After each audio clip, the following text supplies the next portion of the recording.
Pepatah barat bilang, an apple a day keep the doctor away.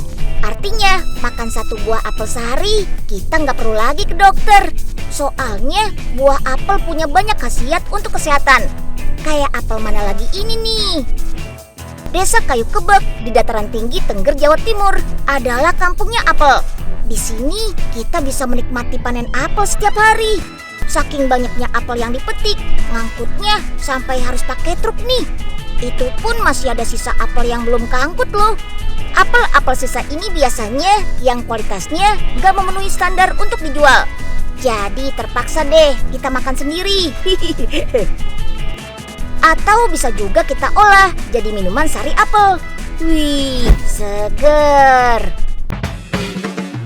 Setelah dicuci bersih, buah apel mana lagi dan apel ana digiling sampai halus. Setelah itu diperas sampai dapat sari-sarinya.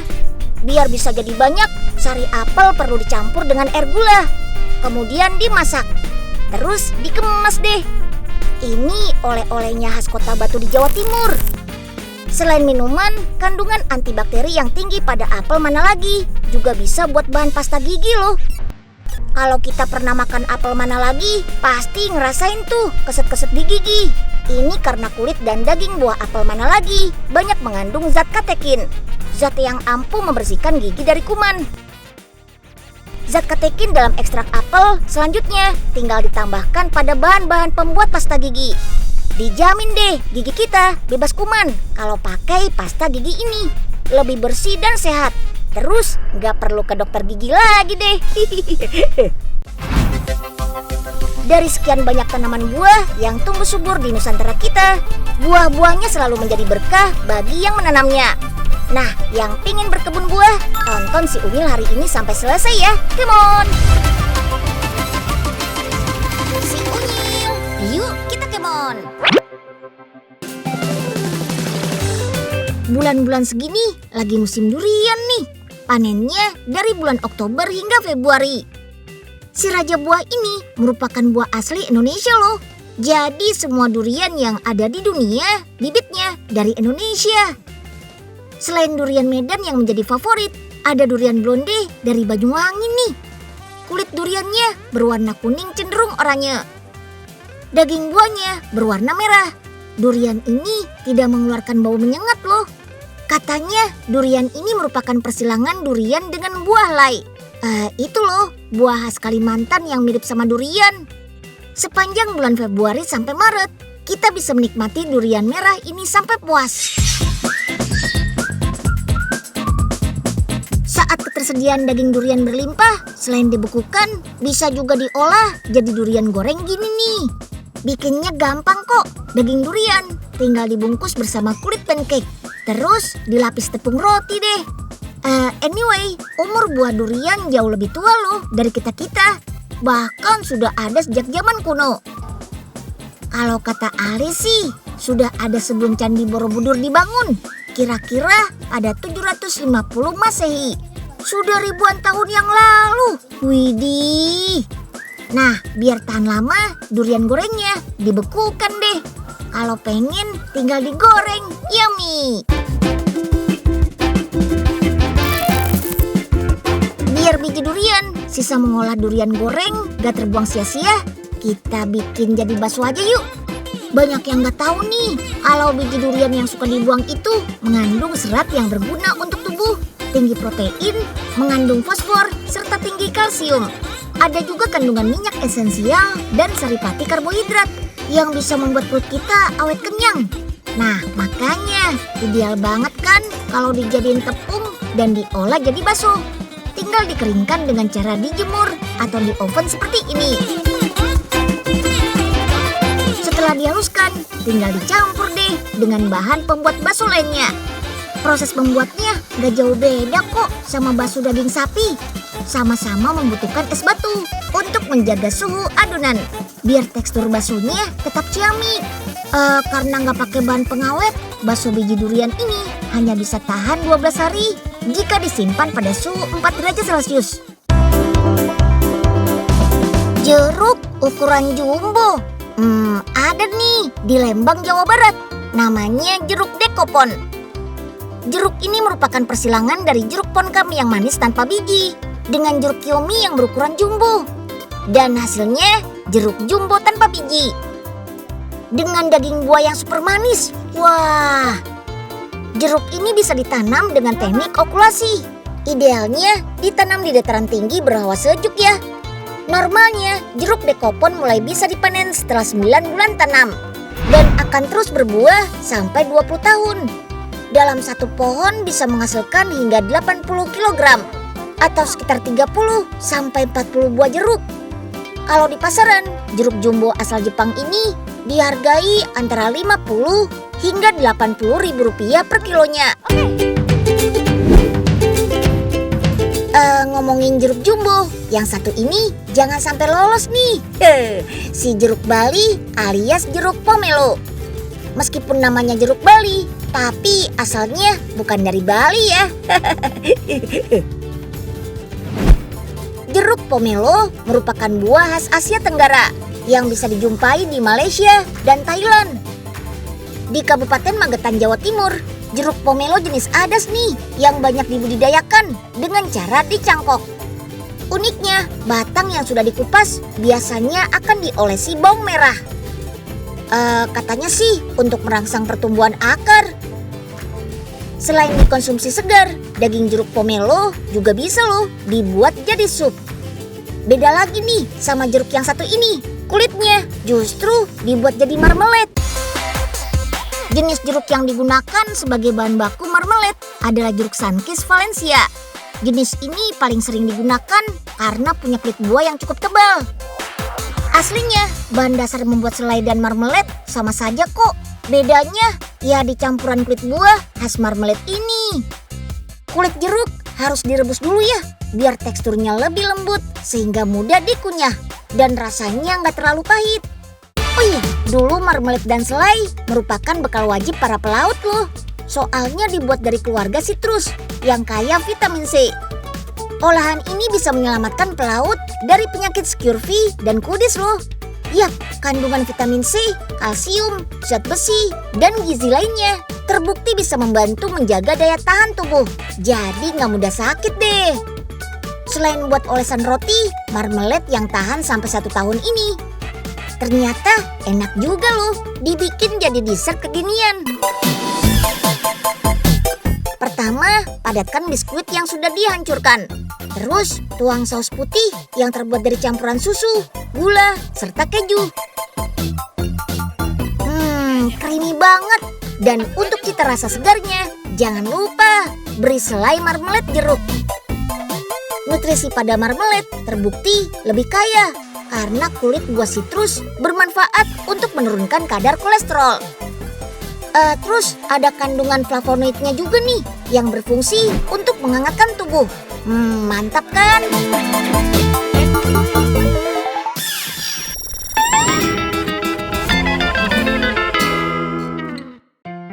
Wah, Mpok Ipeh unyil, seger banget siang-siang makan jeruk. Boro-boro, Neng. Ini jeruk asam semua yang ada. Iya nih Kak, Po Ipeh nggak bisa milihnya. Padahal gampang banget loh Mpok cara milih jeruk yang manis. Bagaimana caranya, Neng? Pertama, perhatikan tekstur kulit jeruknya. Pilih buah jeruk yang kulitnya halus, mulus, dan mengilap. Itu tandanya sudah matang dan memiliki rasa manis. Kayak kulit empuk dong, Neng. Mengkilap, glowing. Lanjut lagi dah, Neng. Jangan lupa Mpok, tekan kulit jeruknya. Kulit yang tebal cenderung punya kandungan air yang sedikit, tapi rasanya manis. Terus cek juga bagian bawah kulit jeruk. Kulit jeruk yang cenderung cekung biasanya punya rasa lebih manis. Wah, gampang banget ya Kak. Iya dah, Neng. Lain kali Mpok coba tipsnya dah ya. Sip Mpok. Yuk kita kemon. Aslinya, berkat kemajuan teknologi, kita nggak lagi harus menunggu panen raya nih untuk menikmati buah. Tadinya melon hanya punya 1 kali masa panen, dari bulan Juli sampai September. Tapi dengan memanfaatkan teknologi greenhouse gini, panen melon bisa dilakukan setiap bulan. Rasa dan kualitasnya pun dijamin premium. Seperti melon honey white ini nih.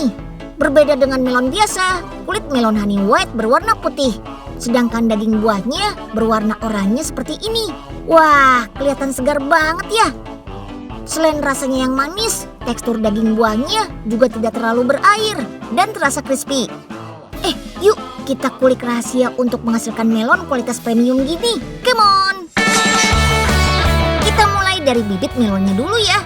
Bibit melon mulai ditanam ketika bijinya mulai tumbuh akar. Setelah 7 hari dan tumbuh sekitar 10-15 cm, baru deh bibit dibawa ke dalam greenhouse dan dipindah ke pot yang lebih besar. Untuk media tanamnya menggunakan sabut kelapa atau kokopit. Selain teksturnya yang mirip dengan tanah, kokopit dipilih karena bersifat netral atau nol nutrisi. Sehingga pemberian nutrisinya bisa dirancang dan diseragamkan setiap pohonnya. Dari sini kita bisa mengatur kadar kemanisan dan ukuran buahnya juga loh. Wah, keren kan? Oh iya, satu lagi nih, kelebihan menanam melon di dalam greenhouse. Suhu dan kelembapannya bisa diatur sesuai dengan kebutuhan. Jadi, tidak tergantung cuaca atau musim. Melon bisa ditanam sepanjang tahun deh. Ada yang lebih canggih lagi nih. Greenhouse seluas 1 hektar ini sudah dilengkapi dengan sistem pengairan dan pemupukan otomatis juga. Karena menggunakan metode hidroponik, pengairan dan pemberian nutrisi yang tepat menjadi salah satu kunci keberhasilan budidaya melon premium. Pertama, kita masukkan dulu nih data kebutuhan air dan nutrisi ke dalam komputer. Setelah itu baru deh kita input data ke dalam mesin kontrol ini. Mesin akan mengatur jumlah air dan nutrisi tanaman sesuai kebutuhan. Kemudian mengalirkannya ke setiap pohon di dalam greenhouse. Dengan alat ini, mengatur kadar kemanisan dan ukuran buah menjadi lebih mudah. Misalnya teman-teman mau melon yang rasanya manis, bisa menambahkan kalium sebagai nutrisi tanaman. Sedangkan kalsium untuk membuat kulit buah melon lebih lentur. Perawatan harian seperti memastikan buah tetap menggantung dan memangkas daun masih harus dilakukan secara manual. Tentu saja dengan prosedur yang ketat. Seperti penggunaan baju khusus kayak gini untuk mengurangi resiko kontaminasi penyakit atau hama dari luar. Nah, kalau soal hama, kutu menjadi salah satu musuh bebuyutan tanaman melon nih. Makanya untuk tanaman melon yang sudah siap panen, perlu dipasang perangkap hama alias insect trap. Warna perangkapnya sengaja colorful gini biar bisa menarik hama kutu. Penggunaan perangkap hama juga menjadi salah satu cara mengurangi pemakaian pestisida. Semakin sedikit pestisida yang digunakan, semakin sedikit juga residu atau sisa pestisida yang tertinggal di dalam buah. Greenhouse yang mulai dikembangkan sejak tahun 2017 ini bisa menghasilkan 20 ton melon setiap kali panen loh. Dan karena waktu tanamnya dibuat berkelanjutan, panen melon bisa dilakukan setiap bulan. Wih, mantap nih! Nah, melon-melon yang sudah dipanen akan dicuci bersih menggunakan air ozon. Tujuannya untuk mencegah pertumbuhan bakteri. Makanya melon premium ini punya masa simpan hingga 1 bulan setelah dipetik. Sebelum dipasarkan, kita ukur kadar kemanisan buah melon honey white ini yuk. Harus sesuai standar kemanisan, minimum 14 Brix. Sedangkan untuk beratnya mulai dari 800 gram sampai 2 kilogram. Den, tukang buah kan banyak banget. Yakin nih laku jualan buah gini? Pak Oga nggak percaya banget sih. Nah, tuh ada kerangga. Kita tanya langsung aja. Kak Stefanus Rangga Santoso memulai usaha ini ketika masih berusia 24 tahun. Padahal sama sekali nggak punya latar belakang pendidikan pertanian loh. Wong Karangga aja lulusan desain interior Universitas di Singapura. Tapi passionnya untuk membudidayakan tanaman membuat Karangga nekat nih terjun ke dunia pertanian. Peluang buah di Indonesia ini masih besar sekali ya. Jadi kira-kira kalau ditafsir permintaan buah di Indonesia tuh bisa sampai 150 triliun per tahun. Dan sebagian besar 80% itu masih impor. Jadi jangan takut kalau mulai pertanian takut kesaingan atau apa. Tuh kan Pak, kita masih bisa jadi saudagar buah. Terima kasih ya Kak infonya. Selain bisa menikmati rasa manisnya, melon juga menawarkan banyak manfaat loh. mulai dari kandungan mineral hingga vitamin. Bahkan melon merupakan salah satu sumber vitamin A terbaik. Bagus banget buat mata. Kandungan kaliumnya yang tinggi juga bisa membantu mengatasi tekanan darah tinggi. Sebaliknya, kalau punya tekanan darah rendah, jangan terlalu banyak konsumsi melon ya.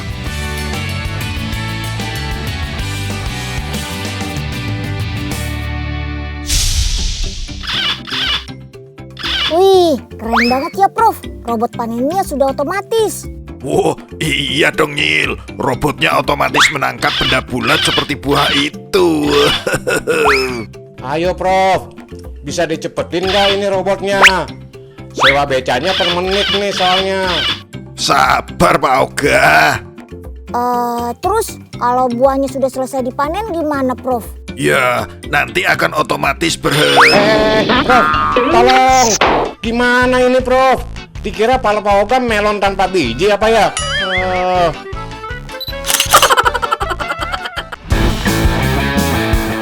Ada lagi nih, sawo Belanda. Sawo jenis ini dikenal juga dengan nama Alkesa, sawo mentega atau campule. Kalau dalam bahasa Inggris banyak sebutannya juga nih, seperti canestel, egg fruit, atau yellow spot. Buah ini memang jarang kita temui, soalnya keberadaannya sudah mulai langka. Tapi biasanya masih mudah ditemukan di daerah Jawa Barat, seperti Bogor, Raja Mandala, dan sepanjang Jalan Raya Cipatat. Pohon Alkesa bisa berbuah sepanjang tahun, tapi panen raya biasanya di bulan November sampai Februari. Oke sahabat Unyil, jadi tadi kan udah selesai panen dan sekarang saya penasaran sama rasa buah Alkesa. Nah sekarang kita buka aja ya. Caranya gampang banget, tinggal dibelah kayak gini. Tuh, lihat. Kalau dari teksturnya sih mirip ubi ya. Nah sekarang kita cobain rasanya. Betul, rasanya juga mirip ubi. Dan memang ini tuh nggak berair ya. Tapi kalau misalnya udah matang banget dan teksturnya lebih lembek, itu lebih berair dan rasanya mirip kayak sawo yang coklat, lebih manis. Selain dinikmati langsung, sawo ini enak loh disulap jadi bakpao. Bisa dicampur ke adonan roti dan isiannya.